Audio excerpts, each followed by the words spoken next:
Okay, so welcome all to today's class. Today's class is about, let's say, एक नया session हम लोग लेंगे, एक नया वीडियो, एक नया बढ़िया वीडियो के साथ मैं आया हूँ. My name is Ajinkya Solanke and let's say I am chemistry, physics, biology, maths and social science educator. मैं ये इतने सारे सब्जेक्ट्स पढ़ा देता हूँ.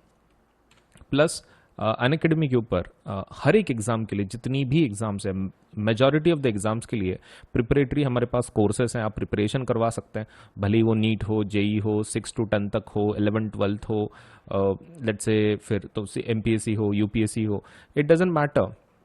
हमारे पास ऑलमोस्ट हर एक चीज़ के लिए कोर्सेस हैं फॉर योर एग्ज़ाम प्रिपरेशन. जल्द से जल्द अनअकैडमी को ज्वाइन करें ताकि आपका जो प्रिपरेशन है वो प्रॉपर तरीके से हो सके. Right, so do join Unacademy. आप एप्लीकेशन डाउनलोड कर सकते हैं या फिर आप हमारे वेबसाइट पे से भी ज्वाइन कर सकते हैं फॉर द वेरियस कोर्सेज जो भी आप एग्ज़ाम दे रहे हैं उसके लिए. So let us start with our session. आज का शुरू करने के पहले video like, channel subscribe, bell icon ज़रूर दबाएं. वीडियो लाइक करना है, चैनल सब्सक्राइब करना है और बेल आइकन ज़रूर दबाना है. चलिए सेशन शुरू करते हैं. चलिए, so will start with exercise of metals and non metals.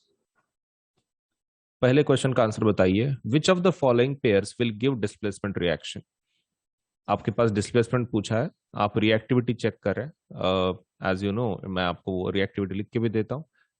आपको खाली ये बताना है कौन सी रिएक्शन पॉसिबल है इसमें की. A B C D option है.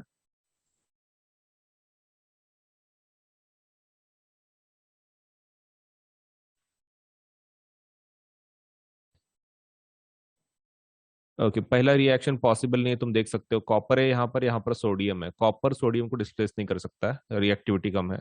एल्यूमिनियम मैग्नीशियम को कर सकता है क्या? नहीं. सिल्वर आयन को कर सकता है क्या? नहीं.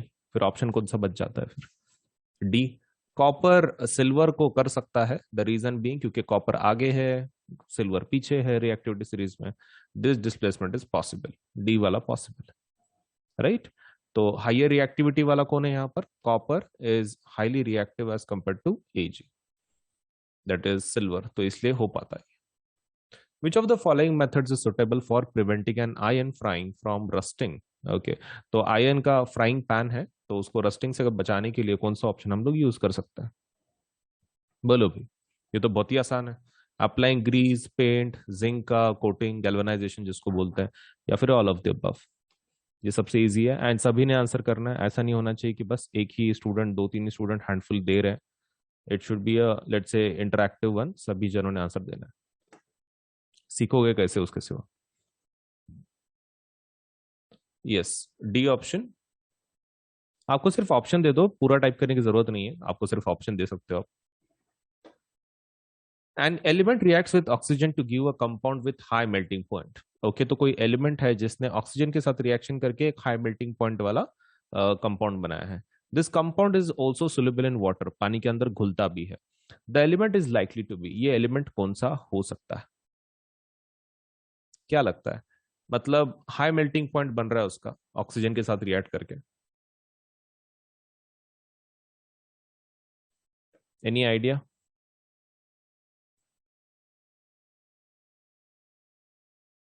पानी के अंदर सोल्यूबल होना चाहिए and it should have a high melting point. Any idea? Okay, correct. Calcium based. Calcium one. Calcium, calcium. क्यों कैल्शियम क्यों? देखो, आपका हाई मेल्टिंग पॉइंट मतलब कौन सा कंपाउंड हो गया? आयोनिक कंपाउंड हो गया. राइट. आयोनिक कंपाउंड बनाने के लिए क्या लगता है? एक मेटल, एक नॉन मेटल. करेक्ट है. ऑक्सीजन तो नॉन मेटल है. Oxygen is non metal.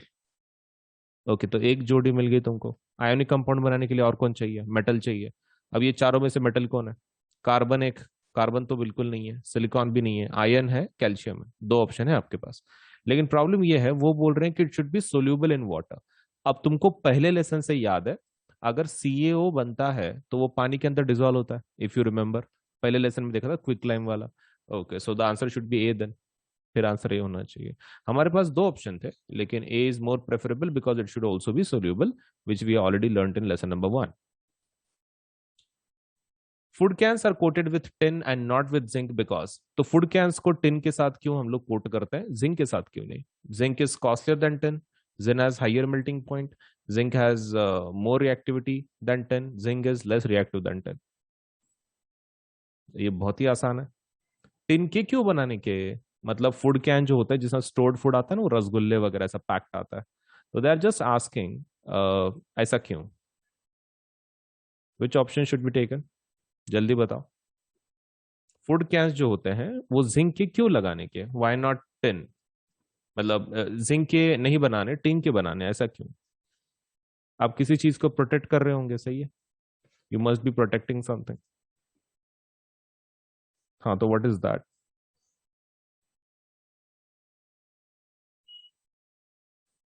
Okay, see see see zinc is more reactive than, let's say, tin. सही है।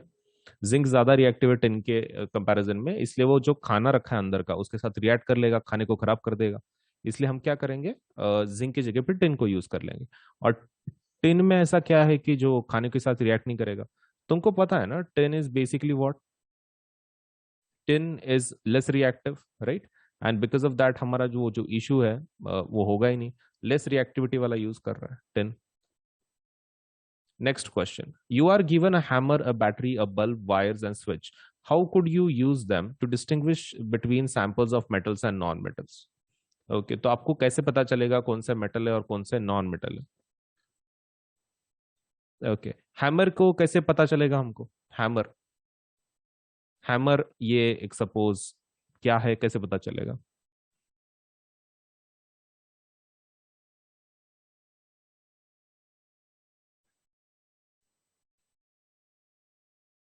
ओके, मेलिएबल से। ओके, ठीक है। तो वो क्या बोल रहे हैं कि इसको यूज करते हुए, ये मटेरियल दिए आपको, ठीक है, मटेरियल दिए, वो बोल रहे हैं ये इससे आप कोई टेस्टिंग मैकेनिज्म बना सकते हो क्या? तो हाँ, हैमर से हमको क्या पता चलेगा? हैमर से अपने को जो मटेरियल दिया है उसको हम लोग ठोक के देखेंगे। अगर वो शीट में कन्वर्ट हो गया तो दैट मीन्स मेलिएबल है। मतलब hammer can be use to test if something is malleable और not, right? And what about this one? इसका क्या यूज कर सकते हैं? वो डायग्राम याद है तुमको? Let me show it to you. ये वाली, ये वाली डायग्राम याद है? बैटरी, वायर, स्विच, ये इससे भी तो पता चलता है ना मेटल है कि नॉन मेटल है। Okay, so for that purpose we are using it. So we can use it to test whether something is metal और नॉन मेटल, तो दोनों से पता चलता है। Assess the usefulness of this test in distinguishing between metals and non metal. Okay, तो assessment बताओ तुम्हारा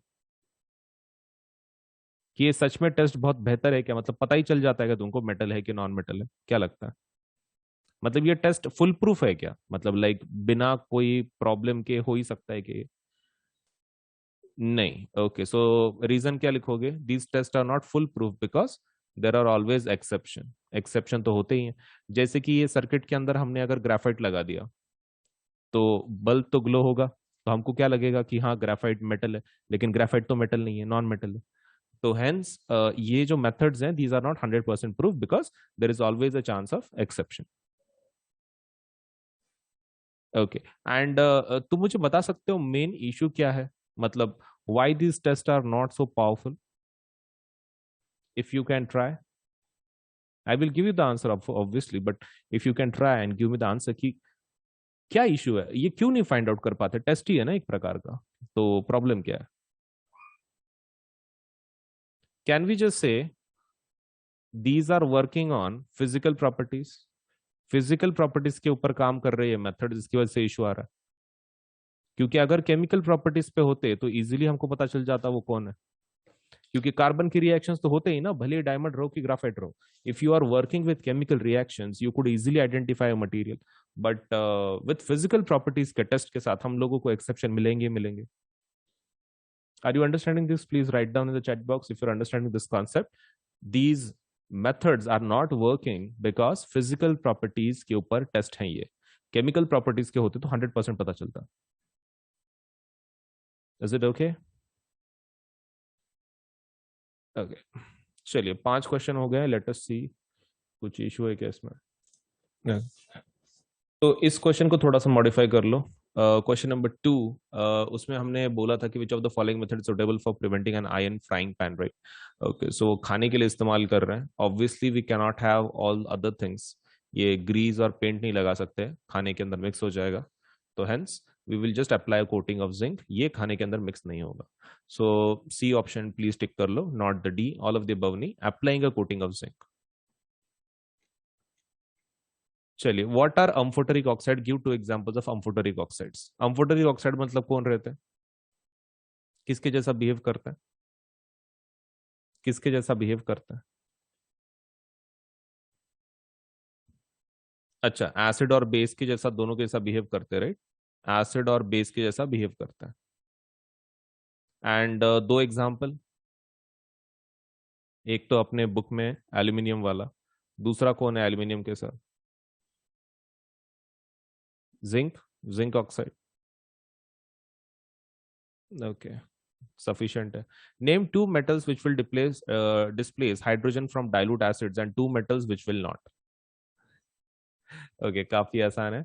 आपको क्या करना है, हाइड्रोजन को डिस्प्लेस करने वाले मेटल्स का नाम बताना है एसिड्स में से, एंड जो नहीं कर पाएंगे। कुछ नहीं है यार, वो हाइड्रोजन के पहले के दो दे दो और हाइड्रोजन के बाद के दो दे दो। ठीक है, हाइड्रोजन के पहले के कोई भी दो ले लो, जिंक आयन ले लो, जिंक आयन ये डिस्प्लेस कर पाएंगे, this will be able to displace our hydrogen. और हाइड्रोजन के बाद वाले ले लो, कॉपर ले लो, सिल्वर ले लो, या फिर सिल्वर गोल्ड ले लो। ओके, कॉपर एंड सिल्वर ले लो, ये डिस्प्लेस नहीं कर पाएंगे। एज यू नो, ये स्टूडेंट टू स्टूडेंट डिफर करेगा, तो सबके आंसर अलग अलग आएंगे। तो डजेंट मैटर, हम लोग, मेरे आंसर तुम्हारे साथ मैच होंगे, इसको कोई जरूरी नहीं है। So copper and silver won't displace. आपके एग्जाम्पल चेंज हो सकते हैं because there are lot of options, won't displace. In the electrolytic refining of a metal M, what would you take as the anode and the cathode and the electrolyte? Okay, main question. Electrolytic refining मतलब last वाला purification वाला है ना, तो आप anode पे क्या लगाओगे, कैथोड पे क्या लगाओगे, और इलेक्ट्रोलाइट किस चीज का लोगे? Okay, before you answer that question, let me just tell you about that solution, फिर आगे बढ़ते हैं क्योंकि वो सोल्यूशन का बात हमने कल नहीं की थी। सो let me talk about that. यहाँ पर जो सोल्यूशन लेते हैं ना, सोल्यूशन, तो उसी मेटल का सल्फेट सोल्यूशन लेते हैं, मतलब उसी उसी मेटल का सॉल्ट लेते हैं। जैसे कि मान लो आप कॉपर को प्यूरिफाई कर रहे हो, तो आपका सोल्यूशन कैसा होना चाहिए, some kind of salt of copper. ये जरूरी रिक्वायरमेंट है, उसके सिवाय एक्सपेरिमेंट कंडक्ट नहीं होगा, because it requires the same kind of ions in the solution also. Ion का कैसा है, कॉपर का कैसा है, सिर्फ स्ट्रिप लेने से आपका वो पानी के अंदर डिसोसिएट होकर रिएक्शन नहीं होगा, you require salt also, salt of that particular suppose let us से मेटल जो भी आप यूज कर रहे हो। तो अब बताओ, based on that information, anode के ऊपर क्या लगाएंगे, कैथोड के ऊपर क्या लगाएंगे, एंड सॉल्यूशन कौन सा लेंगे, इलेक्ट्रोलाइट। बोलो, एनोड बोल के क्या लेंगे?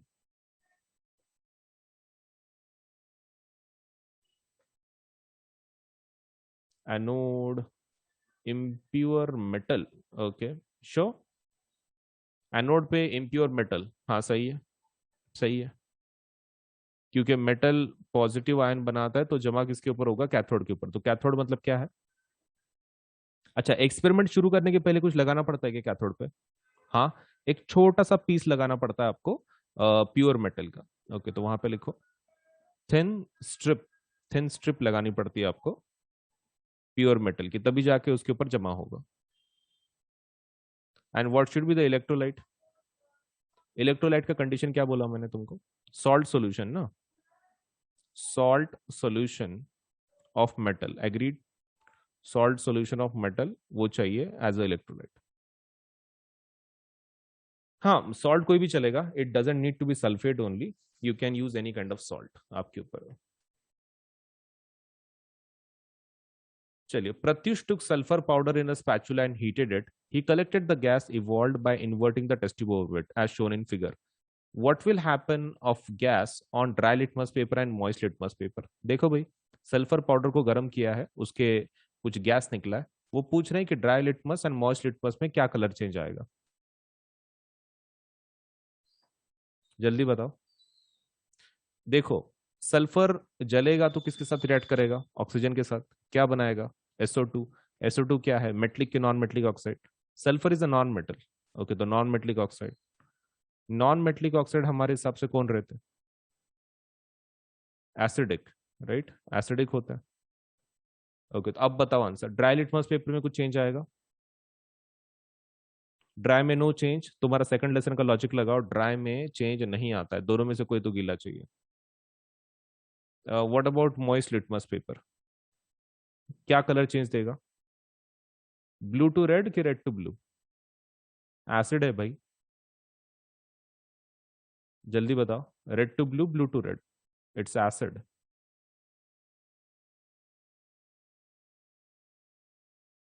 एक ही स्टूडेंट बताने का सपोज हिम्मत रखता है क्या?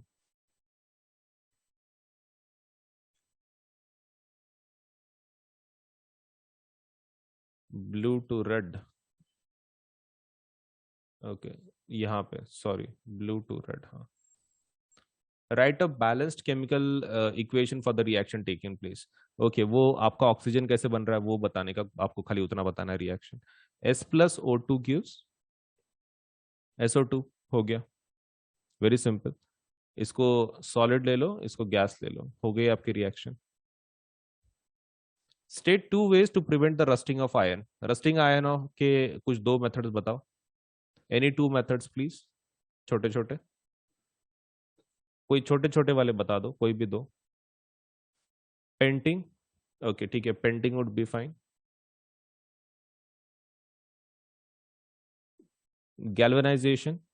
Okay, galvanization will also do. Greasing will also do, oiling will also do.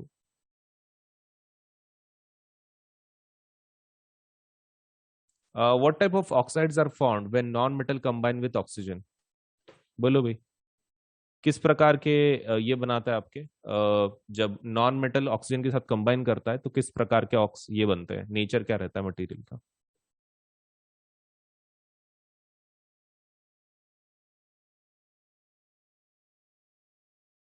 Okay, acidic. Acidic. एक काम कर लो सिर्फ, एक इसमें दो पॉइंट्स प्लीज ऐड कर लो। एसिडिक तो तुमको पक्का पता है, non metal with oxygen creates acidic, that you already know. लेकिन एक चीज ध्यान में रखो, इट इज नॉट कंपलसरी कि हर बार एसिडिक ही बने। मैं ऐसे नहीं बोल रहा हूं कि बेसिक बनेंगे, that is not possible with non metal, but what is possible is it can be a neutral one. एक न्यूट्रल वन भी बन सकता है। न्यूट्रल वन, न्यूट्रल बन सकता है, न्यूट्रल इज पॉसिबल। एसिडिक भी बन सकता है, न्यूट्रल भी बन सकता है। एसिडिक का एग्जांपल दे देता हूँ और न्यूट्रल का भी दे देता हूँ। देखो, एसिडिक का तो ऊपर वाली रिएक्शन एसिडिक ही है, वो लिख दो तुम। एसिड के लिए कौन सी रिएक्शन लिख दो? वो सल्फर वाली, which is S+O2 gives SO2। What about neutral? Neutral वाला कोई एक आधा रिएक्शन, कार्बन वाला ले लो। कार्बन को अगर तुम जलाते हो ना, मतलब मिनिमम कम ऑक्सीजन पे, तो कार्बन कंबाइंस विथ ऑक्सीजन तो to create carbon monoxide. Carbon monoxide technically is a neutral one. Neutral है वो, क्योंकि उसका कंप्लीट ऑक्सीजन उसको मिलता नहीं है, सो उनके प्रॉपर्टीज एसिडिक वाले नहीं रहते, न्यूट्रल वाले रहते हैं। तो इधर हाफ लिखना पड़ेगा आपको बैलेंस करने के लिए। सो C+½ give CO, this is neutral, ऊपर वाला एसिडिक है। प्लैटिनम, अच्छा हाँ, बिफोर वी मूव अहेड, 10 हो गए ना क्वेश्चन। द न्यू क्वेश्चन, क्योंकि क्योंकि क्वेश्चन बहुत है। Platinum, gold and silver are use to make jewellery. Okay, reason बताओ भाई, कौन सी प्रॉपर्टी की वजह से उनको यूज करते होंगे?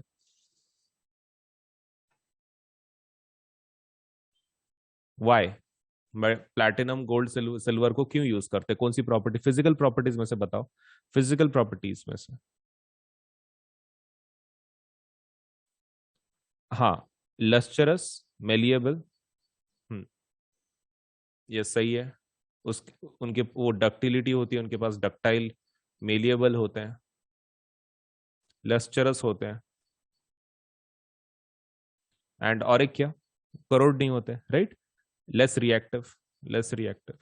खराब नहीं होते ना, नहीं तो तुम सोचो ना, एकदम महंगे अगर जेवर वगैरह बनाते, ज्वेलरी बनाते, बहुत महंगी है, और वो खराब हो रही है, मतलब रस्ट हो रही है, फिर तो कुछ काम का ही नहीं है।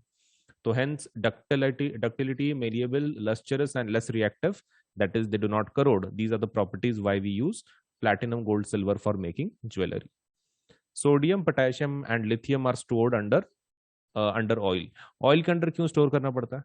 वाई नॉट पानी की, मतलब एयर में रखा तो क्या होता है, या फिर पानी के अंदर रखा तो क्या होता है?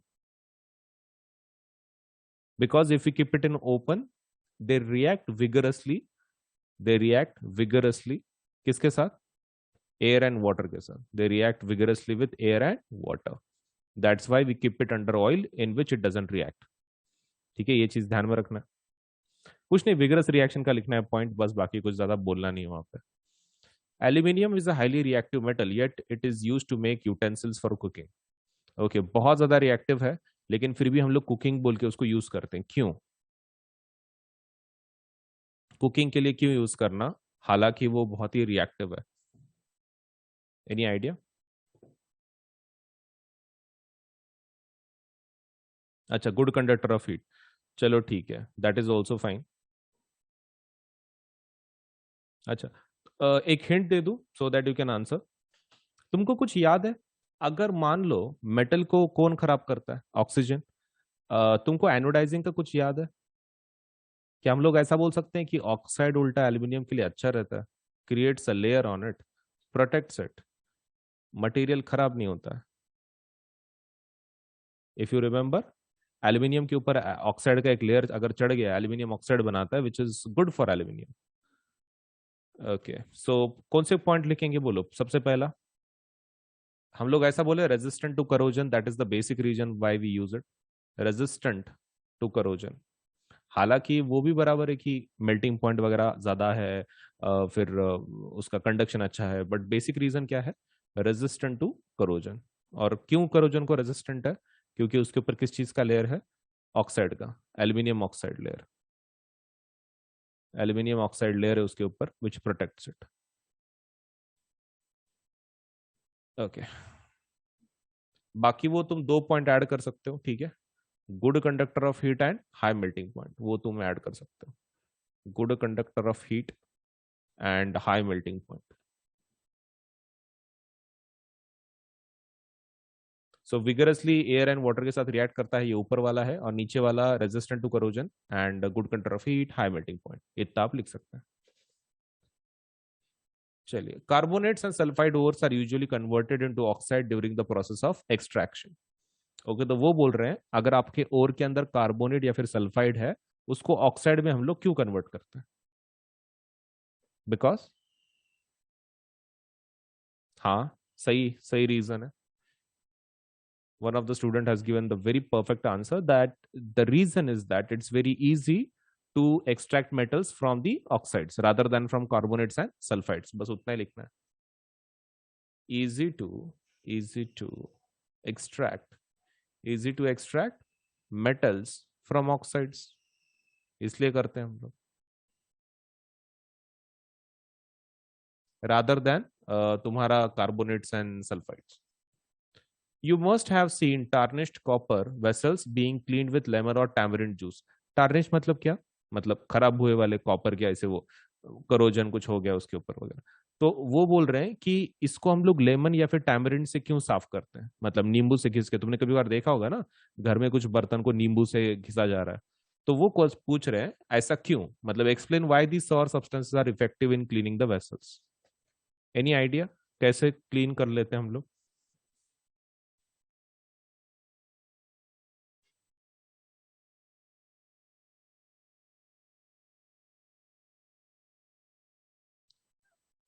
ओके, ठीक है। So let me just take you to the page जहां पे आपको ये कॉपर का सपोज जो पार्ट है किसके साथ रिएक्ट करता है पता चले। यहां पर देखो, कॉपर किसके साथ रिएक्ट करता है? कार्बन डाइऑक्साइड के साथ, और क्या बनाता है? कॉपर कार्बोनेट बनाता है। हम लोग ऐसा बोल सकते हैं, copper carbonate, it looks like it's a base, basic में है नेचर में, कार्बोनेट फैमिली ना।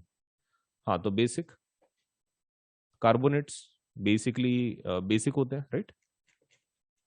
तो बेसिक अगर लेयर है, लेयर ही आपका बेसिक है सपोज बर्तन के ऊपर, तो उसको साफ किससे करेंगे? Something which is acidic. Okay, so इनके अंदर एसिड होता है। कॉपर वेसल खराब होने के बाद क्या बनाता है? कॉपर कार्बोनेट बनाता है करोजन के बाद। विच is a base which can be cleaned only with acid, इसलिए धोते हैं। ये लिख पाओगे पूरा कि कॉपर खराब होने के बाद, करोजन के बाद कॉपर कार्बोनेट में कन्वर्ट होता है, which is a base which can be cleaned bye acid which is present in lemon और टैमरिंड। Okay with this? एक बार जल्दी से बोलो, रेज हैंड, कुछ तो करो fast so that you can move on. कुछ है नहीं उसके अंदर, it just material which you are cleaning with acid. Differentiate between metal and non metal on the basis of their chemical properties. Chemical properties के ऊपर उनको क्या करना है, आपको डिफरेंशिएट करना है। किसको? मेटल एंड नॉन मेटल को। चलिए थोड़ा बहुत नीचे, बहुत थोड़ा बहुत स्पेस है, हम लोग उसमें लिख लेते हैं। बोलो सबसे पहला, मेटल का और नॉन मेटल का एक सेपरेट कॉलम बनाते हैं, metal and non metal. Chemical properties के ऊपर डिफरेंशिएट करना। मुझे बताओ, मेटल इलेक्ट्रो पॉजिटिव होते हैं कि इलेक्ट्रो नेगेटिव होते हैं? पहला point, let us talk about their electropositivity and negativity. Chemical property में आ जाता है। Metals are electropositive, metals are electropositive, okay. तो non metal electronegative, okay fine. अच्छा, व्हाट अबाउट मेटल? ऑक्सीजन के साथ रिएक्ट करके क्या बनाता है? रिएक्शन विथ ऑक्सीजन क्या बनाता है? रिएक्शन विथ ऑक्सीजन मेटल्स का एसिड बनाते, बेस बनाते हैं? अरे मेटल ऑक्साइड बेस ना, हाँ बेसिक बनाते, बेस बनाते हैं। अच्छा, what about non metal? Non metal क्या बनाते हैं? अभी हमने ऊपर देखा एक क्वेश्चन में, रिएक्शन विथ ऑक्सीजन, दोनों मटेरियल बनाता है, acidic also neutral also, right? Acidic also neutral also. अभी ऊपर देखा जनरली एसिड, लेकिन कुछ एक्सेप्शन पे न्यूट्रल भी बन जाता है, as you know. Okay, next one.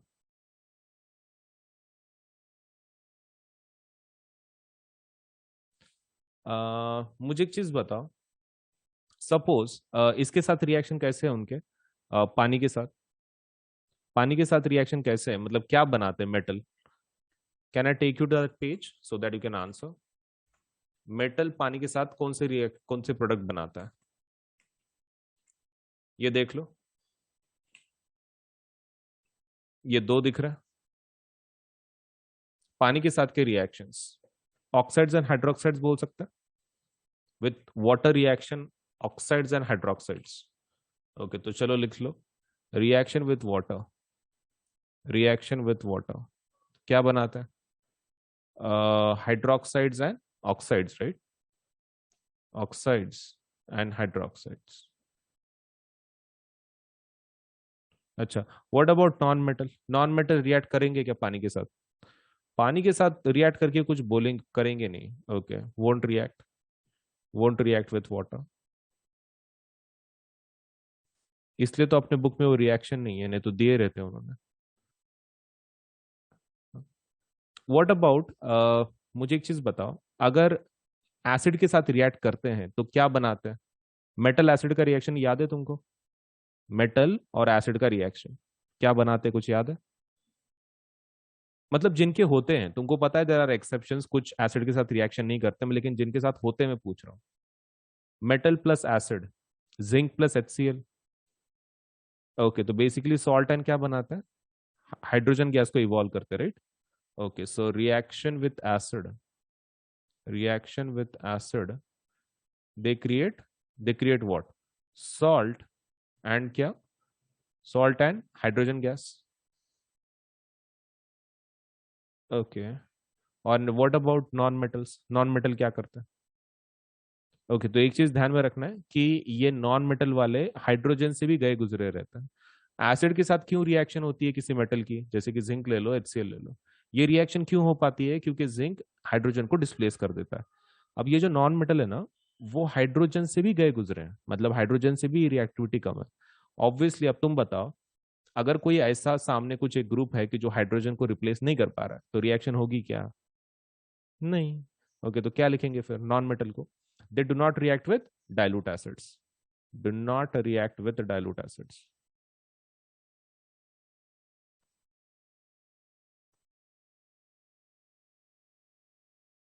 हो गया।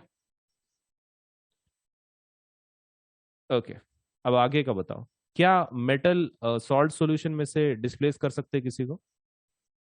सिंगल डिस्प्लेसमेंट का याद है तुमको? Please let me know the chat box whether they can displace salt solution और मेटल्स को रिप्लेस कर सकते हैं। ओके ठीक है। Can displace, can displace other metals, other metals from salt solution, right? Salt solutions. क्या नॉन मेटल कर सकते हैं वैसे? ओके, क्या नॉन मेटल कर सकते हैं?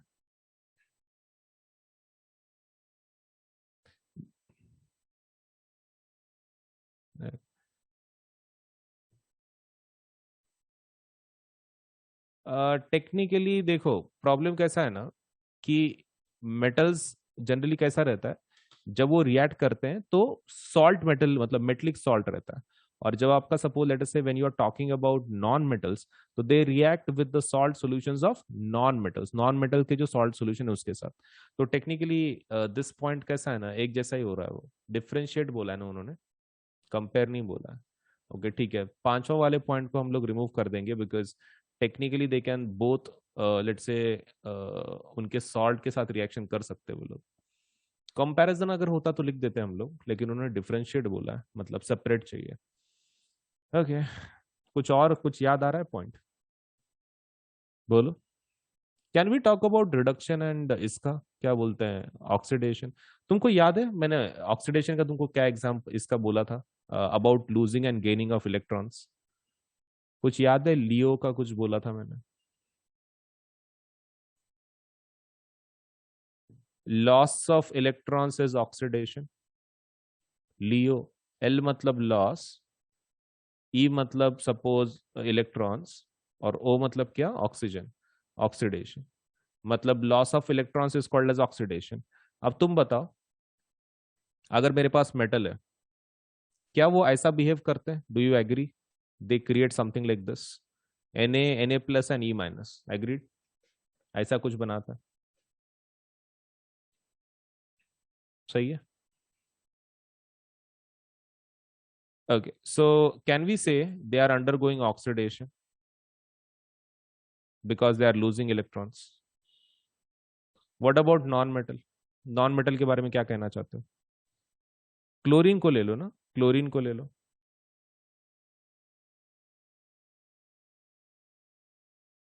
गेन ऑफ इलेक्ट्रॉन्स, तो फिर इसको क्या बोलेंगे, रिडक्शन। देखो भाई, पूरे केमिकल प्रॉपर्टीज हैं और सब एक दूसरे से अलग है। चलिए फिर भी पूछ लेते हैं।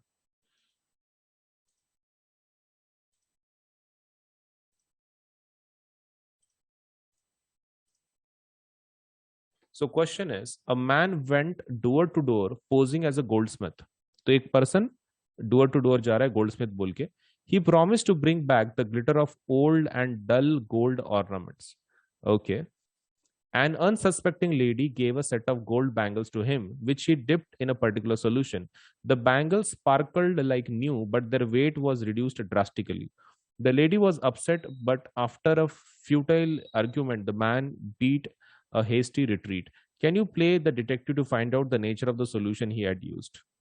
Okay, तो वो बोल रहे हैं कि एक गोल्ड स्मिथ आया, वो बोल रहा है कि मैं सोने को साफ कर सकता हूँ, ठीक कर सकता हूँ, अगर आपके पुराने जेवरात हो गए, डल हो गए, तो उसको मैं चमका सकता हूँ। तो ये लेडी ने उसको दे दिए, ठीक है, आपके उनकी ज्वेलरी। उन्होंने एक सोल्यूशन में डाला, एकदम क्लीन हो गए, लेकिन उसका वजन कम हो गया ज्वेलरी का। तो आपको डिटेक्टिव प्ले करना है और आपको ये बताना है कि उसके अंदर क्या हो सकता है।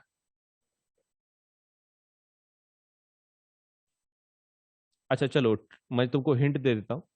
तुम बताओ, क्या ये गोल्ड के ज्वेलरी है? करेक्ट, राइट, गोल्ड का ही ज्वेलरी है। हाउ इज इट पॉसिबल कि गोल्ड को साफ करने वाला कोई केमिकल है अपने पास? गोल्ड को साफ करने वाला, we do have, right, aqua regia, aqua regia है हमारे पास, तो उसने एक्वा रिजिया के अंदर डाला होगा मतलब, तो उसने गोल्ड को डिसॉल्व कर दिया एंड बिकॉज ऑफ दैट उसका जो वजन है वो कम हो गया। एग्रीड। एक एक इनर शाइनी सरफेस उसकी वजह से आया, क्योंकि उसके ऊपर कैसा थोड़ा बहुत धूल है, बहुत दिन हो गए, रिएक्टिविटी थोड़ा बहुत ज्यादा रिएक्ट तो करता नहीं है गोल्ड, लेकिन फिर भी एक छोटा सा एक लेयर रहता है गंदा जो ऊपर सपोज एक्सपोज्ड एटमॉस्फेयर की वजह से खराब हो गया। अब जब वो लेयर ही निकल गया तो एकदम चमचमा रहे हैं कौन, गोल्ड, लेकिन थोड़ा वजन कम हो गया। क्यों? क्योंकि उसने एक्वा रेजियम में डाला था। ओके। सो लास्ट टाइम जो हम लोग पॉइंट बात कर रहे थे दैट वाज अबाउट कि लो रिएक्टिविटी सीरीज को हम लोग कैसे निकालते हैं। तो हमने देखा था कि उसको सिर्फ हीट करना है, राइट? मतलब basically what you are doing is आप उसको ऑक्सीडाइज कर रहे हो, पहले पहले ऑक्सीडेशन कर रहे हो उसका, मतलब ऑक्साइड बना रहे हो उसका। And next time what you to do is just heat it up. वो इतने लो रिएक्टिविटी सीरीज के होते हैं कि they generally just convert themselves किसके अंदर करते हैं, कन्वर्ट खुद को in their particular metals. All you to do is खाली हीट करना है, कुछ भी नहीं है। मतलब ऑक्सीडेशन के बाद डायरेक्टली मेटल मिल जाता है अगर आप हीटिंग कंटिन्यू रखो तो। लेकिन मेटल के अंदर जो आपके इसके थे मिडल एक्टिविटी सीरीज के, उनका थोड़ा सा इशू है। उनके डिपेंड करता है कि आपके सल्फाइड्स के ओर हैं कि कार्बोनेट्स के ओर हैं। अगर सल्फाइड्स के ओर हैं तो आपको रोस्टिंग लगेगा, और अगर आपके कार्बोनेट के ग्रुप्स हैं तो कैल्सिनेशन प्रोसेस लगेगा। रोस्टिंग के अंदर आपका एक्सेस एयर होता है एंड कैल्सिनेशन के अंदर लिमिटेड एयर होता है। अपार्ट फ्रॉम दिस हमारा जो प्रोसेस है वो कुछ इस तरह है। पहले के जैसे ऑक्सीडाइज करेंगे, जैसे पहले किया था लो रिएक्टिविटी सीरीज में, वैसा ही ऑक्सीडेशन करेंगे। लेकिन आगे जाके सिर्फ हीट से काम नहीं बनेगा। हम लोगों को अगर वो उसका ऑक्सीजन अगर निकालना है तो we literally have to let say reduce करना पड़ता है। और रिडक्शन के लिए हम लोग किस एलिमेंट का इस्तेमाल करते हैं? कार्बन का। तो ZnO जो हमारा ऑक्साइड बन गया है, तुम ZnS लो या फिर Zn let say zinc carbonate लो, डजेंट मैटर सल्फाइड की कार्बोनेट ग्रुप है। All you to do is heat it up. Heat करने के बाद it generally converts themselves to ZnO and उसको फिर रिड्यूस करना है। ऑक्साइड तो मिल गया है, so both of these are oxidation. And फिर उसके बाद क्या मिलता है अपने को? All we have to do is just reduce it, खाली रिड्यूस करना। So it's quite simple as that. हाँ, इस वाला जो कैल्सिनेशन प्रोसेस है इसमें और इसमें ये डिफरेंस है कि यहाँ पर जो आपकी ऑक्सीजन है वो बहुत ही कम है, लिमिटेड एयर सप्लाई है। It's a very very limited air supply. And because of that आपका जो ऑक्सीजन है वो कंबाइन नहीं होगा, जिंक कार्बोनेट होगा लेकिन ऑक्सीजन ऐड नहीं कर रहे हैं हम लोग इसके साथ। ऐसे नहीं करते हम लोग, प्लस O2 की जरूरत नहीं है। Because this process doesn't work like that. आपको क्या करना है, लिमिटेड एयर में उसको हीट करना है, दैट मीन्स ऑक्सीजन है ही नहीं, तो उसका खाली CO2 गैप निकलता है और ZnO ऑक्साइड उसी से बनता है। सेम से अपने क्या मिलता है? ZnO and CO2, that's it. मतलब it works like something like decomposition reaction के जैसा काम करता है ये। So this is how we get our zinc till now. अभी आगे का देखते हैं। ये हमारा हो गया था literally about middle activity series. अब उससे भी भयानक हमारे पास है, that is top activity series. लेकिन उसके बीच में कुछ केमिकल रिएक्शन है वो देख लेते हैं। Besides using carbon to reduce metals oxide to metal, sometimes displacement reaction can also be used. तो वो क्या बोल रहे हैं कि अगर आपको वो कार्बन हमेशा यूज करने की जरूरत नहीं है। कार्बन कब यूज किया हमने? ये वाला कार्बन। वो बोल रहे हैं कि carbon is always not necessary कि आप रिडक्शन के लिए यूज करो, आप उसकी जगह पे डिस्प्लेसमेंट का भी यूज कर सकते हो। मतलब मतलब we are trying to displace suppose let's say the metal from its particular oxide या फिर salt whatever it is, to reduce metal oxides to metal. Okay, displacement use कर रहे हैं। The highly reactive metal such as sodium calcium aluminium are used as reducing agent because they can displace metals of lower activity from their compounds. मतलब वो दो method आपको बोल रहे हैं। एक बार आपको ऑक्साइड मिल गया, मेटल ऑक्साइड मिल गया, इसमें से अगर आपको ऑक्सीजन चाहिए, सॉरी मेटल चाहिए, तो यू हैव टू वेज। कौन से? फर्स्ट यू इधर कार्बन के साथ रिड्यूस कर लो, आप कार्बन के साथ रिडक्शन रिएक्शन कर लो, तो फिर उसका ऑक्सीजन निकल जाता है, मेटल मिल जाएगा आपको। या फिर you do one thing, you use displacement reaction. लेकिन डिस्प्लेसमेंट के लिए चलो मान लो ये हमारा मेटल है, जिंक ऑक्साइड लो, और मान लो कोई हम लोग यूज कर रहे हैं कोई particular metal to suppose displace this zinc. तो कौन सा मेटल यूज करना पड़ेगा? तो वो तो रिएक्टिविटी सीरीज के ऊपर डिपेंड करेगा। दैट मीन्स हमारा रिएक्टिविटी सीरीज कौन सा है? प्यारा सुप्रीम कोर्ट, माजल, and high court message, right. अगर हमको जिंक को रिप्लेस करना है, जिंक कहां पर है, यहाँ पे ये रहा जिंक। मतलब we have to use from which one, हमारा जो डिस्प्लेसमेंट के लिए चाहिए, जो ब्लैंक स्पेस है, मैं जो ब्लैंक स्पेस लिखा हुआ है इसके अंदर मैं किसको डाल सकता हूँ, इन लोगों को। मतलब उसके आगे वालों को डाल देना है जो हाई रिएक्टिविटी वाले हैं, क्योंकि तुमको पता है displacement reaction works only if आपके पास हायर रिएक्टिविटी का कोई मेटल हो। तो पोटेशियम या फिर सोडियम, कैल्शियम, मैग्नीशियम, एल्यूमिनियम, इसमें से तुम कुछ भी डालो, this particular reaction will still work. तो there are two ways, let us see उन्होंने कौन सा किया। फॉर एग्जाम्पल, व्हेन मैग्नीज और dioxide is heated with aluminium powder, the following reaction takes place. Okay, तो इसमें क्या कर रहे हैं, मैग्नीज है और एल्यूमिनियम है, obviously aluminium is more reactive then manganese. तो यहाँ पर क्या कर रहे हैं, वो डिस्प्लेस कर रहे हैं। एल्यूमिनियम किसको डिस्प्लेस करेगा, मैग्नीज को डिस्प्लेस करेगा, तो मैग्नीज अलग निकल जाएगा and what we are getting is Al2O3। लेकिन इस रिएक्शन का इशू है, देखो technically the reaction should work something like this, MnO2 aluminium, aluminium किसको हटा रहा है, मैग्नीज को हटा रहा है। अब उसकी वैलेंसी सपोज लेट अस से, एल्यूमिनियम जब ऑक्सीजन के साथ कंबाइन होगा तो what is going to create, plus Al2O3 बना देगा। ऐसा रिएक्शन काम करना चाहिए, लेकिन देर इज अ प्रॉब्लम, इस रिएक्शन के अंदर कुछ एक्स्ट्रा तैयार होता है and that extra is heat. मतलब ये रिएक्शन एक्सोथर्मिक है, मतलब this is displacement reaction also, ये डिस्प्लेसमेंट भी है और ये एक्सोथर्मिक भी है। ये रिएक्शन स्पेशली कुछ देने का रीजन, पहला वो तुमको ये बता रहे कि कार्बन के साथ रिडक्शन करना is not the only way, आप उसको डिस्प्लेसमेंट के थ्रू भी करवा सकते हैं। लेकिन दूसरा वो क्या बता रहे हैं, ये स्पेशल रिएक्शन क्यों है कि इस रिएक्शन को हम लोग यूज करते हैं कमर्शियली। तो क्या यूज है इसका, तो दिस रिएक्शन आप देख सकते हैं काफी हीट तैयार होती है इसके अंदर, tremendous heat, it's highly exothermic, it छोटी मोटी हीट नहीं है, बहुत ज्यादा गर्म होता है ये। The amount of heat evolve is so large that the metals are produced in the molten state. ये चीज ध्यान में रखना है, वो क्या बोल रहे हैं पता है क्या, जो मेटल आपका बन रहा है वो मोल्टन स्टेट में तैयार होता है। What do you mean bye molten, मतलब सेमी लिक्विड स्टेट में। मतलब ये रिएक्शन का प्रोडक्ट अपने को जनरली सॉलिड मिलना चाहिए ना मेटल बोले तो अपने को इतनी गर्म रिएक्शन है ये कि अपने को ये किस में मिलता है, मोल्टन स्टेट में। ये उसका इशू है, मतलब ये रिएक्शन इतनी एक्सोथर्मिक है कि मोल्टन स्टेट पे अपने को मेटल्स मिल रहा है। अब उसका फायदा क्या है, देखो in fact the reaction of iron oxide with aluminium, देखो कैसा रिएक्शन करवा रहे हो, आयरन ऑक्साइड और एल्यूमिनियम का। क्या एल्यूमिनियम सच में रिएक्टिव है आयरन से, लेट अस चेक। ये रहा मेरा aluminium, this is my aluminium and this is my iron. Obviously aluminium ज्यादा रिएक्टिव है एज कम्पेयर टू आयरन, तो उसको डिस्प्लेसमेंट करेगा वो। तो Fe2O3 ये ऑक्साइड हमको मिला, उसके बाद हमने एल्यूमिनियम डाला उसके अंदर, एल्यूमिनियम ने आयरन को डिस्प्लेस किया, क्रिएटेड Al2O3, आयरन मिल गया, करेक्ट, एंड हीट मिल गई। लेकिन उन्होंने क्या बोला, मोल्टन स्टेट में मिलता है, right, whatever the metal we get it is in molten state, ये मोल्टन स्टेट में होता है। ओके, तो इसका फायदा क्या है फिर, तो in fact the reaction between is use to join railway tracks और cracked let's say machine parts. तो देखो मान लो आप रेलवे ट्रैक डाल रहे हो, रेलवे ट्रैक को तुमने देखा ही होगा एटलीस्ट मूवीज में, रेलवेज में, किधर तो भी देखा होगा।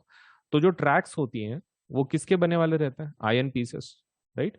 एंड वो लंबे लंबे रॉड्स बनाते हैं, लेकिन एक चीज आपको ध्यान में रखना है कि वो कंटिन्यूस रॉड नहीं बनाते, मतलब दिस रॉड, फिर उसके आगे एक दूसरा रॉड डालते हो ऐसा, and it goes on and on, वैसे मतलब ऐसे उनके पास रॉड्स रहते, रॉड के रॉड एक के बाद एक। अब इसके अंदर हम लोग गैप नहीं रख सकते, गैप रखेंगे तो रेलवे स्लिप हो जाएगी, तो हमको इस गैप को बंद करना पड़ता है। तो कैसे करें, उसको ज्वाइन करके, नाउ ज्वाइन करने के लिए हम लोग कौन सी रिएक्शन यूज करते हैं, ये वाली, दिस वन। इसका नाम क्या है, it's called as thermite reaction, exam के अंदर बहुत बार पूछता है, it's called as thermite reaction. तो basically thermite reaction is a type of exothermic reaction also and displacement reaction also, in which your aluminum is displacing iron from its oxide, और फिर ये हीट बनती है।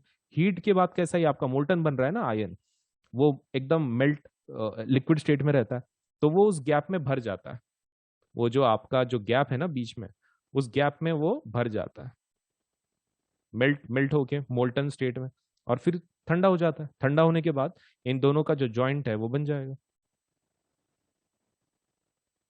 मतलब ये रिएक्शन कैसे करवा रहे हैं, इस रिएक्शन का नाम क्या है, थर्मिट रिएक्शन। कैसे करवाते हैं, Fe2O3 ले लो, एल्यूमिनियम डालो, एल्यूमिनियम उस आयन को ये करेगा, डिस्प्लेस करेगा, Al2O3 बनाएगा, आयन बनाएगा, हीट बनाएगा। यही हीट की वजह से ये आयन किस में होता है, मोल्टन स्टेट में होता है, और इसी मोल्टन स्टेट की वजह से हम लोग दो ट्रैक्स को ज्वाइन कर सकते हैं, और इसी रिएक्शन को क्या बोलते हैं, थर्मिट रिएक्शन। चलिए कुछ पूछ लेते हैं इसके अंदर, अगर डाउट है तो टू द रेस्ट। ये बहुत ही ज्यादा इजी है। The metals high up in the reactivity series are very reactive. कैसे होते हैं, बहुत ही ज्यादा रिएक्टिव होते हैं। They can not be obtain from their compounds by heating with carbon. तो आगाव लोग हैं, मतलब ये इतने ज्यादा रिएक्टिव हैं कि हम लोग सिर्फ उसको हीट करके कार्बन के साथ उसको रिमूव नहीं कर सकते। For example, carbon can not reduce the oxides of sodium, magnesium, calcium, aluminum to the respective metals. This is because these metals have more affinity for oxygen than carbon. तो ये issue है। हम लोग उसमें का देखो, मान लो आपके पास मैग्नीशियम को ले लो, मैग्नीशियम को ले लो, मैग्नीशियम ऑक्साइड ले लो। प्रॉब्लम क्या है, अगर आपके पास suppose let's say magnesium oxide है, ठीक है, एंड इफ मैग्नीशियम ले लो, नहीं तो ये एक ले लो, क्या बोल सकते हैं, मैग्नीज डाइऑक्साइड लिया तो भी चलेगा। लेट अस टेक कोई ऐसा एग्जांपल कि जो थोड़ा ज्यादा रिएक्टिविटी का है, कैल्शियम को ले लेते हैं। ओके, तो कैल्शियम ऑक्साइड है सपोज, ठीक है, और इसमें से हम लोग कैल्शियम को सेपरेट करना चाहते हैं, तो हमने कार्बन डाल दिया। हमारे पास दो मेथड है ना, एक तो डिस्प्लेसमेंट करवा दो, नहीं तो रिड्यूस करवा दो। हम रिड्यूस का मेथड यूज कर रहे हैं, तो कार्बन ने टेक्निकली कैल्शियम को हटा के ऑक्सीजन के साथ CO2 बनाना चाहिए। लेकिन इशू क्या हो रहा है यहाँ पे कि कार्ब ये जो कैल्शियम है, इसके पास दो ऑप्शन है। एक तो वो ऑक्सीजन को चिपक के रह सकता है, या फिर वो कार्बन को चिपक के रह सकता है। अब प्रॉब्लम ये है कि कैल्शियम इज मोर, उसकी एफिनिटी किसके पास है, ऑक्सीजन के पास। What do you mean by affinity? Affinity मतलब अट्रैक्शन। ओके, तो कैल्शियम का अट्रैक्शन ज्यादा किसके पास है, ऑक्सीजन के पास, एज कंपेयर टू कार्बन। तो कार्बन तो आ जाता है वहां पे कि भाई बॉन्ड बना लेंगे, कुछ कर लेंगे। कैल्शियम बोलता है मैं, मेरी काफी एफिनिटी है ऑक्सीजन के साथ, मैं इसको छोड़ूंगा नहीं। मतलब basically calcium is more attracted to oxygen, is not ready to leave that oxygen. तो हमारे पास ये मेथड काम नहीं करेगा। ओके, अच्छा मुझे एक चीज बताओ, दूसरा मेथड क्या है? इन the chat box you can write down. पहला मेथड तो फेल हो गया हमारा, मतलब कार्बन वाला रिडक्शन वाला मेथड काम नहीं कर रहा है। What is the another method? हमने दो मेथड पढ़े हैं अभी तक, to remove oxide and metal को सेपरेट करना, डिस्प्लेसमेंट, डिस्प्लेसमेंट। लेकिन डिस्प्लेसमेंट किसके ऊपर काम करता है, रिएक्टिविटी के ऊपर, करेक्ट। अब तुम मुझे बताओ, अगर अगर अगर अगर हमको ये वाले एलिमेंट चाहिए, कौन से, ये वाले एलिमेंट चाहिए, ये सामने वाले जो हाई रिएक्टिविटी सीरीज में है, इनको हम लोग डिस्प्लेस करवा सकते हैं क्या किसी से? वो खुद ज्यादा इतने रिएक्टिव हैं, हम लोग कैसे करवाएं उनको, किससे किससे डिस्प्लेस करवाएं? हाँ चलो ठीक है, एक आधा एलिमेंट आगे का कुछ ना कुछ तो जुगाड़ हो जाएगा, लेकिन जैसे कि पोटेशियम हो गया, पोटेशियम को कैसे एक्सट्रैक्ट करना फिर? पोटेशियम के तो आगे तो है ही नहीं कोई अपने पास। आर यू अंडरस्टैंडिंग कि why we can't use displacement in this case? The reason because they are already highly reactive. Displacement works on reactivity logic. अगर रिएक्टिविटी ही इन एलिमेंट्स का हाई है, हम लोग डिस्प्लेस कैसे करवाएंगे उसको? Are you understanding? ये पार्ट पार्ट बता दो इन द चैट बॉक्स, और प्लीज रेज द हैंड कि आपको ये पॉइंट समझ में आ रहा है कि हमारा डिस्प्लेसमेंट वाला पार्ट भी काम नहीं करेगा इसमें। Okay, so let us go for something more. दूसरे ऑप्शन देखते हैं फिर। This metals are obtained by electrolytic reduction. Reduction ही चूज करे क्या? और देखो, ऑक्सीजन निकालना है तो ऑक्सीजन तो रिमूव करने का प्रोसेस रिडक्शन ही यूज कर रहे हैं, सिर्फ कार्बन से रिड्यूस नहीं कर रहे हैं। कार्बन का रिडक्शन तो मेथड काम नहीं कर रहा है, फिर डिस्प्लेसमेंट का भी काम नहीं कर रहा है। अभी तीसरा इज इलेक्ट्रोलाइटिक रिडक्शन, चलो देख लेते हैं तीसरा कैसा काम कर रहा है। For example, sodium, magnesium, calcium are obtained by electrolysis of their molten chlorides. Okay ठीक है, तो क्लोराइड फॉर्म में चाहिए वो। इतनी देर कौन से फॉर्म में लिया अपन ने, और ऑक्साइड फॉर्म में। अभी कौन सा ले रहे हैं, क्लोराइड फॉर्म में। अच्छा ठीक है, देखते हैं क्यों और कैसे। The metals are deposited at the cathode whereas the chlorine is liberated at the anode। क्या कर रहे हैं, मेटल कहां पे डिपॉजिट हो रहा है, कैथोड पे डिपॉजिट हो रहा है, and whereas the chlorine is liberated at the anode, the positively charged reaction। Okay ठीक है, लेट अस सी। आपने सोडियम क्लोराइड अगर लिया NaCl, इसका रिएक्शन आपने इलेक्ट्रोलिसिस करवाया, इलेक्ट्रोलाइटिक रिडक्शन, तो NaCl के अंदर हम लोग क्या कर रहे हैं, हम लोग उसको सेपरेट करेंगे पानी के अंदर डालने के बाद। It will convert to what, Na plus and Cl minus में कन्वर्ट हो जाएगा। अब ये प्लस है तो किसके पास जाएगा, किसी निगेटिव इलेक्ट्रोड के पास। निगेटिव इलेक्ट्रोड कौन रहता, कैथोड। ओके, तो ये कैथोड पे जमा होगा, और ये क्लोरीन किस पे जमा होगा, एनोड पे जमा होगा। बस हो गया, हो गया। So what we are doing is basically we have let's say removed वो तुम्हारा क्या बोलते हैं जो ऑक्साइड था या फिर उसके साथ जो भी चिपका हुआ है, हम लोग किसके थ्रू लेट्स से प्रोसेस के थ्रू रिमूव कर रहे हैं, इलेक्ट्रोलाइटिक रिडक्शन के थ्रू रिमूव कर रहे हैं। अभी इज इट रियली नेसेसरी कि हर बार क्लोराइड्स हो? Technically not. अगर आपका सोडियम ऑक्साइड भी है तो फिर भी काम करेगा। मुझे एक चीज बताओ, do you remember that reaction, वो इसका, एक मिनट लेट मी यहाँ पे थोड़ा स्पेस बनाने दो, मुझे खाली इतना बताओ वो इसके साथ क्या हुआ था। हमने स्टार्टिंग में केमिकल रिएक्शंस देखे थे कुछ, मेटल्स को जलाने के, मतलब लाइक ऑक्सीजन के साथ कंबशन रिएक्शन कुछ देखे थे। तुमको याद है मेटल को जब हम लोग जलाते हैं तो वो पहले मेटल ऑक्साइड तैयार करता है, राइट? और मेटल ऑक्साइड को फिर से गर्म करने के बाद बेसिकली लाइक पानी के अंदर इट क्रिएट्स दैट लेट से उसका कंप्लीट हाइड्रोक्साइड तो कुछ बनाता है। तुमको याद है सोडियम ने क्या किया था? सोडियम को जब जलाया था हमने, उसने Na2O बनाया था क्या? क्या उसने स्किप किया था? उसने स्किप किया था कि उसने सच में बनाया था? Do you remember? शायद काफी समय हो गया उसको। Let us see the reaction, तुमको याद नहीं आएगा वो। Let me show it to you again. Okay, ये रहा। हाँ, अपना कॉपर एंड कॉपर ऑक्साइड बनाया, देखो यहाँ पर मेटल से सपोज मेटल ऑक्साइड बना रहे हैं ये वाला, और सोडियम का कहाँ है, हाँ ये वाला। See, sodium oxide and potassium dissolve in water to produce alkalis, right? मतलब डायरेक्टली हमारे हाइड्रोक्साइड्स बन रहे हैं। ओके, अभी आपको एक क्वेश्चन में पूछ रहा हूँ, सपोज आपका अगर ज्यादातर सपोज बनने वाला है हाइड्रोक्साइड पानी के साथ, तो नेचर में हमको ऐसे कंपाउंड्स मिलेंगे क्या? मतलब इज इट रियली पॉसिबल कि हमको हमेशा मिले, कि इज इट पॉसिबल कि वो पानी के साथ कंबाइन होके they will just create NaOH and we might not never get it? क्या लगता है, is it possible?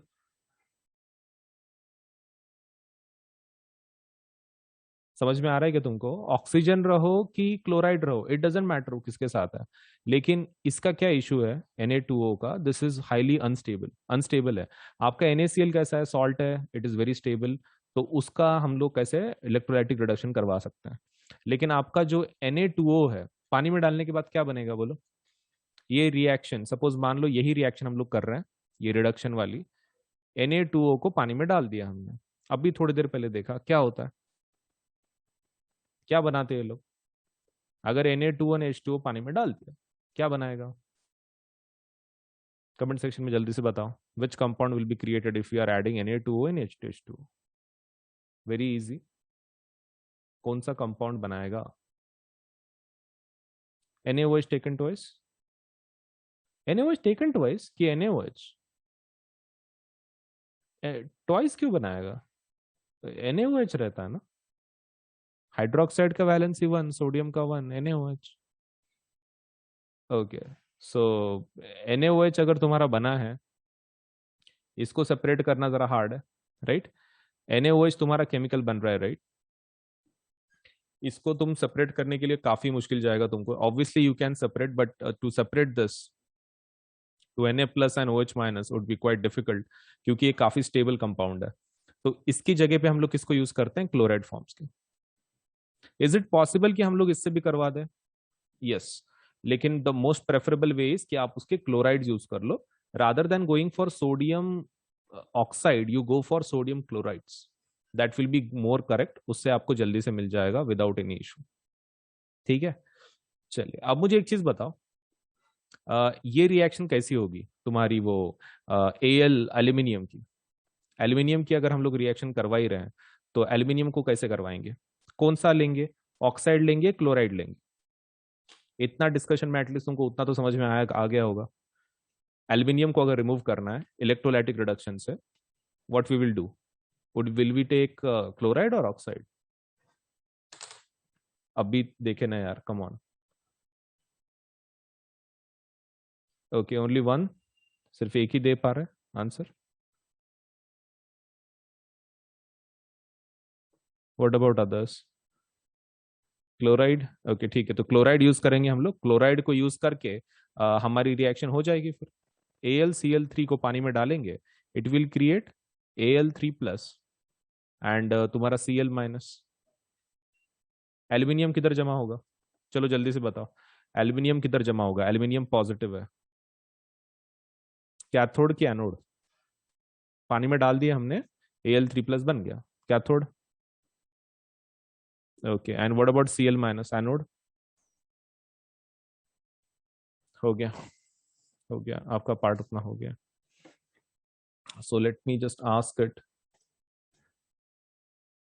Main question, refine करना भी क्यों पड़ता है? मतलब अभी हो गया ना, मेटल मिल गया, सब कुछ हो गया, रिफाइन क्यों करवाना? ओके, तो there is a problem. Let us see क्या प्रॉब्लम है।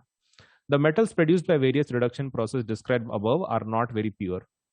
प्रॉब्लम यह है कि जो भी हमको मेटल मिला ऊपर के रिएक्शन में, वो सभी प्योर नहीं है। They contain impurities which must be remove to obtain pure metals. तो उसमें कुछ ना कुछ तो इम्प्यूरिटी रहती ही रहती है, क्योंकि तुम कैसा है, तुम एक कंटेनर में कर रहे हो रिएक्शन, ऑब्वियसली कुछ इम्प्यूरिटीज रहने ही वाले, इवन तो अपने को मेटल मिला है और हमको प्यूरेस्ट फॉर्म का मेटल चाहिए। ओके, तो उसके लिए क्या करेंगे फिर? The most widely used method for refining impure metals is electrolytic refining. ये चीज ध्यान में रखें। अब बच्चे इसमें और इसमें बहुत कंफ्यूज होते हैं, इलेक्ट्रोलाइटिक रिडक्शन और इलेक्ट्रोलाइटिक रिफाइनिंग। एक चीज ध्यान में रखो, इलेक्ट्रोलाइटिक रिडक्शन के साथ हमको मेटल मिलता है, वो भी कैसा? Impure metal. ये प्यूरिटी बढ़ाने के लिए, तुम ऐसा समझ लो ये वाटर फिल्टर के जैसा है। मतलब it it filters your metal, basically creates a pure metal. मतलब ये रिएक्शन के साथ हम लोग क्या कर रहे हैं? Impure metal to pure metal में कन्वर्ट कर रहे हैं, ऐसी रिएक्शन है। Impure metal to pure metal convert कर लो। So electrolytic refining, many metals such as copper, zinc वगैरह are refined let's say electrolytically. In this process, the impure metal is made the anode and this strip of pure metal is made cathode. Underline कर लो exam में, क्योंकि ये बहुत पूछते हैं कि जिसको प्यूरिफाई करना है वो कहाँ लगाएंगे, और जो हमारा प्यूरिफाइड मेटल मिलेगा वो उसको कहाँ लगाएंगे। ओके, देखो भाई, तुम बताओ, जो भी तुम सॉल्यूशन कर रहे हो इलेक्ट्रोलाइट्स में, मेटल कौन से आयन बनाता है, पॉजिटिव की नेगेटिव? तुम बताओ। चलो मान लो कुछ सॉल्यूशन ले लो, मेटल किस प्रकार के आयन बनाता है, पॉजिटिव की नेगेटिव? पॉजिटिव बनाता है, agreed. Ion created by metal is positive. Okay ठीक है, फिर कौन से इलेक्ट्रोड पे जाएगा, अट्रैक्ट किसकी तरफ होगा? Somebody negative. Who is that somebody negative? Positive है, मेटल आर पॉजिटिव आयंस। अब उसको हम लोग क्या करेंगे, समथिंग नेगेटिव पे जाएगा, that something negative is what? Cathode. Agreed. Cathode पे जमा होंगे ना फिर वो प्योर, मतलब कैथोड पे प्योर जमा होंगे। ओके ठीक है, फिर इम्प्योर कहाँ लगाएंगे फिर? इम्प्योर कहाँ लगाएंगे? एक ही ऑप्शन बचा है, बोलो। अगर प्योर कैथोड पे जमा होने वाला है तो इम्प्योर कहाँ लगाएंगे फिर? एक तो यूज कर लिया ना अपन ने, तो कहाँ लगाएंगे अभी? एनोड पे। एक ही ऑप्शन बचा है, एनोड पे लगा दो, कैथोड पे जमा होगा। ओके ठीक है, so let us talk about this. ये देखो ये रिएक्शन क्या कर रहे हैं, मतलब उन्होंने एनोड पे क्या लगाया है? इम्प्योर लगाया है। एनोड पे इम्प्योर मेटल लगाया उन्होंने, उसमें से इलेक्ट्रिसिटी पास की। इलेक्ट्रिसिटी की वजह से क्या हो रहा है, जो ये कॉपर है, कॉपर के आयंस बन रहे हैं CO2+, और वो किसके अंदर जमा हो रहा है? हमारे प्योर मेटल की तरफ, मतलब दैट इज कैथोड की तरफ जमा हो रहा है। यहाँ पे प्योर जमा हो रहा है। तो हम लोग ऐसा बोल सकते हैं, यहाँ पर एनोड छोटा छोटा होता जाएगा और कैथोड बड़ा बड़ा होता जाएगा। ये स्टेटमेंट एक बार बोलो, बराबर है क्या? ये रिएक्शन जब शुरू करेंगे हम लोग थोड़ी देर के बाद, एनोड छोटा छोटा छोटा छोटा होता जाएगा, बिकॉज उसकी पूरी मतलब जो आयंस में कन्वर्ट हो रहा है वो, and all the ions will be deposited at cathode, तो कैथोड बड़ा बड़ा होगा। तो कैथोड के ऊपर अपने को मिलेगा फाइनल प्रोडक्ट। फाइनल प्रोडक्ट जो भी हो कैथोड पे मिलेगा, और जो उसके अंदर का कचरा था वो मेटल के अंदर का, एनोड के ऊपर का, वो सब नीचे जमा हो जाएगा। उसको बोलते हैं एनोड मड। क्या बोलते हैं? Anode mud. मड मतलब बेसिकली वो मड नहीं है, चिखल जैसा मड नहीं, but technically we are saying it is anode mud, that means anode impurity. Anode की जो गंदगी है हमारे मेटल के अंदर की, वो सब नीचे जमा हो जाएगी, इम्प्यूरिटीज, और हमको क्या मिलेगा? Pure metal at cathode. Okay. Now, next point. An equivalent amount of pure metal from the electrolyte is deposited on the cathode. The soluble impurities goes into the soluble, whereas the insoluble impurities settle down at the bottom of the anode are known as anode mud. इसको underline कर लो. दो type के impurities वहां पे मिल रहे हैं. एक soluble impurity कि जो पानी के अंदर डिजोल्व हो जाएंगे, और एक insoluble impurity मतलब जो डिजोल्व नहीं होंगे पानी के अंदर, उसको क्या बोलते हैं? Anode mud. बच्चे इसमें कंफ्यूज करते हैं, तो ये चीज आपको ध्यान में रखना है.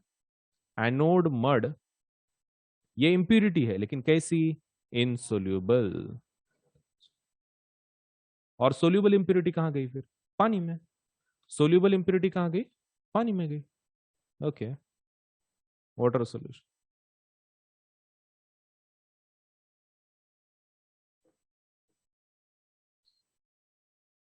चलिए, so let me ask you about this. Answer कीजिए. पहला question, what is the mineral? Mineral क्या होता है? मिनरल क्या होता है जिससे कि क्या मिलता है हमको? कोई एलिमेंट. कोई एलिमेंट मिलता है, कोई मेटल मिलता है, that is called as mineral, right? Okay. What is the difference between ore and mineral? Ore में ऐसा क्या रहता है? जल्दी बताओ भाई कमेंट सेक्शन में. और वो वर्ड क्या है? कीवर्ड. कीवर्ड क्या है वो?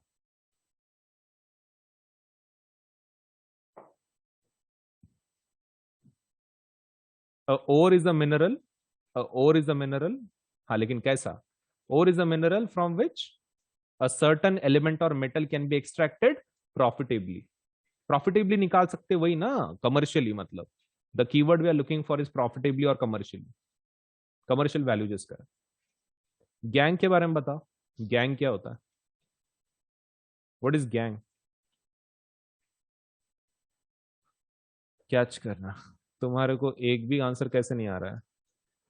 चलो, तुमको लाइन भी बता देते हैं, बोलो अभी एटलीस्ट पढ़ के बता दो. What is gang?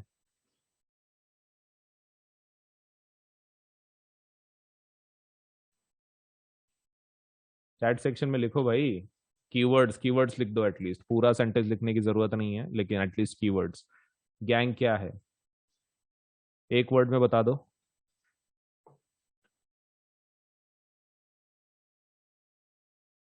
चलो, हाईलाइट करके दिए हैं अभी. अनअकैडमी के प्लस एंड आइकॉनिक सब्सक्रिप्शन के बारे में थोड़ा सा इन्फॉर्मेशन मैं तुमको दे देता हूँ. देखो, बेसिक प्लान ये जो है हमारा वो प्लस कोर्स है जिसको हम लोग बोलते हैं. तो इसके अंदर आपको इंडिया के बेस्ट एजुकेटर पढ़ाएंगे. इंटरैक्टिव लाइव क्लासेस होंगे इसके अंदर.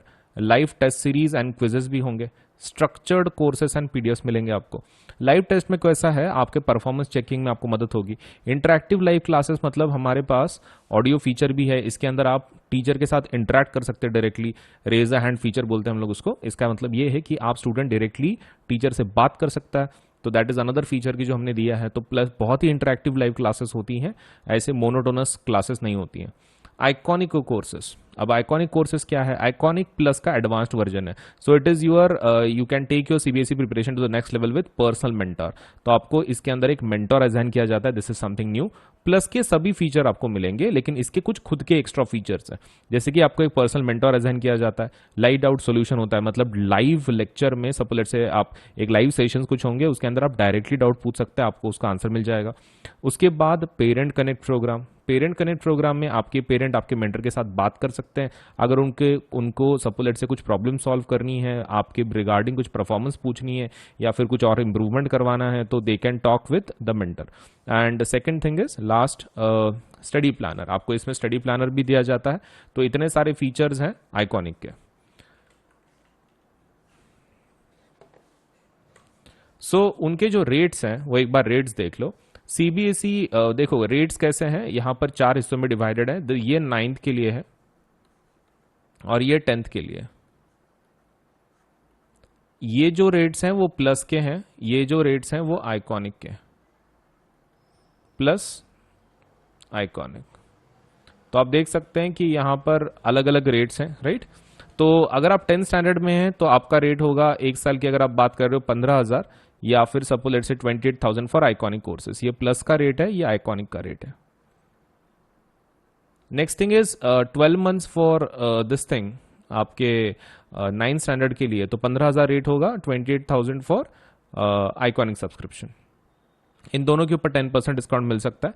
कैसे लेना है, कैसे अवेल करना है, आपको क्या करना है, देखो इधर पेमेंट का बटन आएगा, उसके बाजू में कोड का बटन आएगा, यहां पर वो कोड को टैप करना है और वहां पे कोड क्या लिखना है, AS Live 10, AS Live 10 लिख देना है। और जैसे आप ओके कर दोगे तो आपके ऊपर के जो प्राइसेस है वो 10% से कम हो जाएंगी, ठीक है, इमीडिएटली कम हो जाती है। ये पहला स्टेप, आप पहले कोड लिखो, that is AS Live 10 Ajinkya Solanke LIVE10, no spaces, हाँ कुछ स्पेस नहीं देना, कंटिन्यूएशन में लिखना है। उसके बाद आप प्लान सेलेक्ट कर लो, मान लो ये ले लिया आपने, फिर थर्ड वाला मतलब बटन को दबा दो, बस दैट्स इट। तो पहले कोड लिखना है AS Live 10, 10% डिस्काउंट मिल जाएगा, इमीडिएटली प्राइसेस कम हो जाएंगी आपकी। दूसरा प्लान सेलेक्ट कर लो अपना और फिर आप पेमेंट के बटन को टैप कर लो, बस हो गया, पेमेंट हो जाएगा आपका, राइट। इतना ही करना है, ज्यादा हार्ड नहीं है। तो please do apply for the plus और आइकॉनिक, डिपेंडिंग ऑन आपका कैसा, आपको कौन से फीचर अच्छे लग रहे हैं, विच व्हाट डू यू वांट। मैंने तो सब कुछ आपको बता दिया है कि प्लस के फीचर्स क्या हैं, आइकॉनिक के क्या हैं। तो डिपेंडिंग ऑन योर रिक्वायरमेंट आप दोनों में से एक सेलेक्ट करवा सकते हैं। Either you can go for plus which is a basic plan to get you started, and iconic subscription which can help you to take your CBSE preparation to the next level with personal mentor, right. तो दोनों में से select करके जल्दी से apply कर दो, आपके पढ़ाई में काफी मदद होगी। ये नए 2 ऑफर सुन लो। ऑफर्स हैं, let's say offered for both iconic and plus subscribers, offer valid only till 16th July, and exciting mega offers for CBSE classes 6 to 12 तक। ऑफर्स कुछ इस तरह हैं कि अगर आप 12, 15, 18 मंथ्स का सब्सक्रिप्शन लगाते हो तो आपको फ्री सब्सक्रिप्शन मिल जाएगा CBSE का 2 महीने का, 24, 36, 48 मंथ्स के लिए 4 महीने का, एंड 60, 72, 84 मंथ्स के लिए 6 महीने का 6 महीने का CBSE का सब्सक्रिप्शन फ्री मिल जाएगा आपको।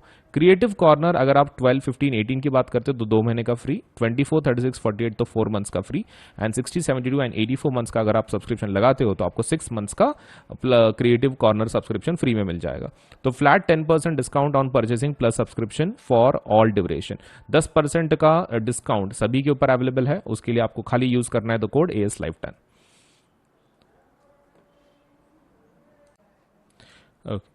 अनअकैडमी की तरफ से बहुत सारे स्कॉलरशिप एग्जाम लिए जाते हैं, उसमें का एक one of the most important exams जो हमारी तरफ से लिया जाता है वो है कॉम्बैट एग्जाम। तो Unacademy combat exam scholarship test है, ये एक प्रकार की आपके लेट्स से आपका नॉलेज टैलेंट को सपोज एडमायर करने के लिए हमारी तरफ से एक छोटी सी कोशिश है। हम लोग इसके अंदर स्कॉलरशिप्स देते हैं। Scholarships that would be let's say एक पूल है 1 करोड़ का ऑलमोस्ट, उसमें से हम लोग स्कॉलरशिप देते हैं। This is for 9th and 10th both, 9th and 10th दोनों के लिए है। आपको खाली इतना करना है कि 18 जुलाई को, सपोज आने वाले 18 जुलाई को सुबह 11 बजे ये एग्जाम होगी, वो एग्जाम दे देना है। इसमें क्वेश्चन कितने आएंगे, 30 क्वेश्चन होंगे, सभी मल्टीपल चॉइस क्वेश्चन होंगे, मतलब आपको डिस्क्रिप्टिव कुछ लिखना नहीं है, सिर्फ ऑप्शन को चूज कर देना है। और कितना टाइम रहेगा आपके पास सॉल्व करने के लिए, 45 मिनट्स से। देखो 30 क्वेश्चन है, मतलब ऑलमोस्ट 1 मिनट से ज्यादा ही आपको समय मिल रहा है टू सॉल्व 1 क्वेश्चन। एंड ऊपर से ये फ्री लाइव टेस्ट है एंड्रॉयड मोबाइल के ऊपर, and test in Hindi and English, ये दोनों में कंडक्ट की जाती है, हिंदी ऑल्सो इंग्लिश ऑल्सो। तो इट मैटर नहीं करता है कि आप सपोज हिंदी मीडियम को बिलोंग करते हैं फिर इंग्लिश मीडियम को, आप फिर भी ये टेस्ट दे सकते हैं। और स्कॉलरशिप्स वर्थ रुपीज कितना, 1 करोड़। तो डेट याद रखें, this is for 9th and 10th both, and ये एग्जाम होगी 18 जुलाई सुबह 11 बजे। स्कॉलरशिप टेस्ट जरूर दे, ठीक है, कॉम्बैट, ताकि आपको बढ़िया बढ़िया प्राइज मिले, स्कॉलरशिप मिले हमारी तरफ से। तो all you have to do is give this exam, ठीक है, 30 questions, 45 minutes, MCQ test. And इसके फीचर्स क्या हैं, देखो 2 crore worth of scholarships instead of 1 crore, 5,000 learners get chance to win scholarships instead of 1,500 learners, 7 days validity of scholarship codes instead of 14 days।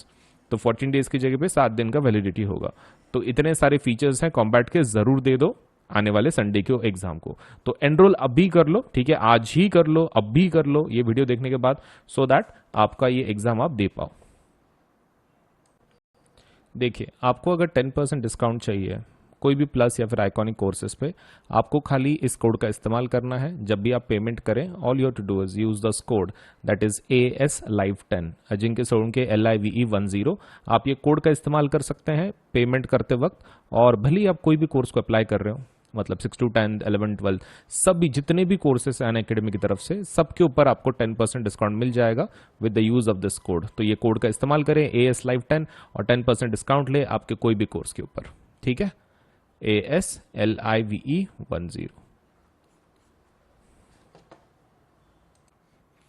Unacademy के application को आज ही download करें। आप Google play से भी डाउनलोड कर सकते हैं या फिर आपके पास आईफोन है तो आप ऐप स्टोर पे से भी अनअकैडमी के एप्लीकेशन को डाउनलोड कर सकते हैं। All you to do is go to Google Play if you are using Android, if you are using Apple let's say iOS, आप मोबाइल यूज कर रहे हो एप्पल का तो आप ऐप स्टोर पे जाके यू कैन डाउनलोड। अब इसके ऊपर अगर सब let's say if you want to see some features, आप टेस्ट करना चाहते, देखना चाहते कि किस प्रकार के कोर्सेस हैं क्या है, तो वो जब आप लेट्स से इंस्टॉलेशन करोगे तो हो सकता है कि आपको कोड पूछे so that you can access some features, so that you can see for yourself कि कितना अच्छा एप्लीकेशन है, आपको कितना मदद कर सकता है पढ़ाई में। तो आप एक काम कर सकते हो, वहां पे you can use this code ASLive10 for unlock. Unlock के लिए मतलब जो भी फीचर्स हैं वो अनलॉक हो जाएंगे, लिमिटेड फीचर्स अवेलेबल होंगे लेकिन फिर भी आपको एटलीस्ट आइडिया आ जाएगा कि आपके ये सच में आपको हेल्प करेगा कि नहीं करेगा। So do use the code ASLive10 to unlock the features. Application को इंस्टॉल करें, अगर आपको कोड पूछता है तो आपको कोड वहां पे एंटर करना है ASLive10, अजिंक्य सोलंके LIVE10, ठीक है। So CBSE's latest guidelines are live on Unacademy. हम जो एक नए गाइडलाइंस जो आए हैं CBSE के, तो CBSE के जो भी गाइडलाइंस है न्यू, मतलब जैसे उन्होंने बोला है कि 2 एग्जाम्स लेना है टर्म 1 टर्म 2 के नाम से, तो हम लोगों ने उसके लिए काफी तैयारी करके रखी है। So new batches are starting from 19 July for CBSE class 9th and 10th। Batches dedicated to term 1, सिर्फ टर्म 1 का सिलेबस हम लोग इसमें कंप्लीट करेंगे, completely aligned with the new CBSE guidelines. जो भी CBSE ने गाइडलाइंस दी है उसके तहत ही ये बैचेस बनाई गई हैं। ऑल सब्जेक्ट्स इंक्लूडेड, सभी सब्जेक्ट इंक्लूड किए गए हैं, and Hindi and English mode of delivery. तो आपको इंग्लिश में भी बैचेस हैं, हिंदी में भी बैचेस हैं, जो भी आपको अच्छा लगता है उसमें से आप उन बैचेस को अटेंड कर सकते हैं। टर्म 1 एग्जामिनेशन अप्रोचिंग इन 3 months, सिर्फ 3 महीने में आ रही है, और कोई भी प्लेटफॉर्म इतने जल्दी सपोज आपको अपडेट नहीं देगा। अनअकैडमी ये जो प्लेटफॉर्म है ये आपको जल्दी से जल्दी नए बैचेस दे रहा है, वो भी न्यू फॉर्मेट के हिसाब से, तो आप इसका मैक्सिमम फायदा उठाओ। अभी तक आपने अगर प्लस को सब्सक्राइब नहीं किया है, जल्दी से सब्सक्राइब कर लो ताकि आपको ये जो बेनिफिट्स हैं न्यू अपडेट्स के, आपको जल्दी से ये इसका फायदा हो सके आपके पढ़ाई के अंदर। ये कुछ नई बैचेस लॉन्च हुई है, उसके बारे में थोड़ा इन्फॉर्मेशन दे दूं। क्लास 10th के लिए जो बैचेस लॉन्च हुई हैं वो है टारगेट 22 बैच 5 जुलाई से, और ये कब तक खत्म होगा कोर्स? 30 नवंबर तक। और इसमें सिकंदर सर SST पढ़ा रहे हैं, कुणाल किशोर सर मैथ्स पढ़ा रहे हैं, शुभम झा साइंस पढ़ा रहे हैं, Mallya Rastogi let's say ma'am English पढ़ा रही हैं, अनुषा मैम हिंदी पढ़ा रही हैं। और क्लास 9th के लिए जो बैच है वही टारगेट 22 बैच, नाम सेम है लेकिन क्लास 9th के लिए। उसके अंदर हार्दिक सर SST पढ़ा रहे हैं, मैथ्स संतोष सर पढ़ा रहे हैं, साइंस सपना मैडम पढ़ा रही हैं, इंग्लिश प्रेक्षा मैडम पढ़ा रही हैं, और हिंदी भावना मैडम पढ़ा रही हैं। तो ये डेट्स याद रखो, 5 जुलाई एंड 30 नवंबर। उसके बाद कुछ और 2 बैचेस हैं। टारगेट 22 बैच जो 5 जुलाई से शुरू हुई है 30 नवंबर तक चलेगी ये। इसके अंदर मैथ्स गुजेती मैडम पढ़ा रही हैं, साइंस भावना मैडम पढ़ा रही हैं, SST हार्दिक सर पढ़ा रहे हैं, इंग्लिश पुनीता मैडम पढ़ा रही हैं, एंड जो ये है हिंदी कोर्स है वो अनुषा मैडम पढ़ा रही हैं।